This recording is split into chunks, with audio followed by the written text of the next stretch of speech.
నందికొట్కూరు నియోజకవర్గం జూపాడు బంగ్లా మండలం బన్నూరు గ్రామంలో ఎస్సీలకు శ్మశానం లేక రోడ్డు మీదకి వచ్చి ధర్నా చేయాల్సిన పరిస్థితి ఏర్పడింది.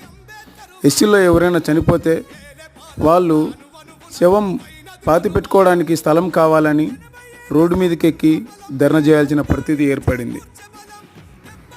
ఇప్పటికీ 4 సార్లు ఎస్సీలు ఎమ్మెల్యేలుగా గెలిచినప్పటికీ ఎస్సీ నియోజకవర్గంలో ఎస్సీలకు శ్మశాన వాటిక లేకపోవడం, ఉన్న వాటిని పరిష్కరించకపోవడం, 2 వర్గాలుగా విడగొట్టి వాళ్ళని ఒకరి మీద ఒకరికి పగలు పెంచుకొని వాళ్ళలో వాళ్ళు గొడవలు పడేటట్టు చేయడం ఈ అగ్రకుల పార్టీల నైజం.